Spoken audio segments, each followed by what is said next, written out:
Hello everyone, তো সকাল থেকে আমি কী করেছি সবটাই তোমাদের সাথে শেয়ার করব, মানে ওই মিডিলের থেকে আর কি। তো প্রথমে চা খেয়ে নিলাম, চা খেয়ে নিয়ে চলে গেলাম স্নান করে পুজো দিতে।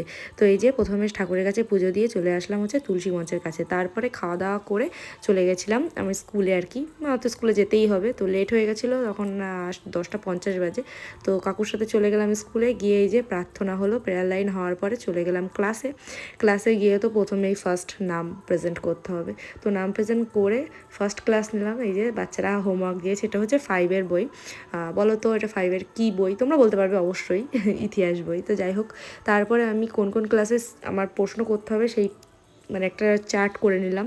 তো এই যে তারপরে একটুখানি বসে নিলাম টিফিনের পরে। তো বাড়িতে এসে খেয়ে নিয়েছিলাম পটল চিংড়ি, আরও তরকারি রান্না হয়েছিল, বাট আমার চিংড়ি থাকলে আমি অন্য কিছু খাই না। তো তারপরে দেখি এরাও খেতে চলে এসেছে, কারণ আমার বর প্রতিদিন এদেরকে খেতে দেয়। এরা আছে, বিড়াল আছে। তো তারপরে এই যে ফুলগুলো দেখছিলাম, দেখো থোকায় কতগুলো ফুল হয়েছে। তারপরে একটুখানি ফল খেয়ে নিলাম, প্রতিদিন আমি একটু ফল খাই ভাত খাওয়ার পরে। তারপরে ঘুমিয়ে পড়েছিলাম। তারপরে একটুখানি মিষ্টি দইও খেয়ে নিয়েছিলাম। তো এই যে এটাই ছিল আমার সকাল থেকে দুপুর পর্যন্ত রুটিন। আর তারপরে আর কি বিকেলে একটুখানি কাজ ছিল, তো ওর জন্য না একটুখানি বেরিয়েছিলাম, সেটা নেক্সট ভ্লগে আসবে। তো টাটা।